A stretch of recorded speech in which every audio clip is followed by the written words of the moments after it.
আসসালামু আলাইকুম। তোমরা আমার পক্ষ থেকে পৌঁছে দাও, যদিও তা একটি আয়াত হয়। সহিহ বুখারী।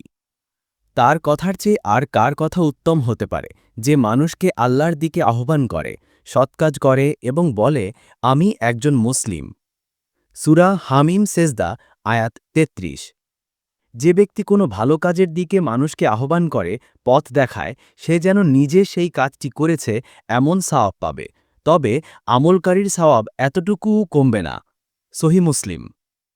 যে আমার নামে এমন কিছু বলবে যা আমি বলিনি, তার আবাসস্থল জাহান্নামে।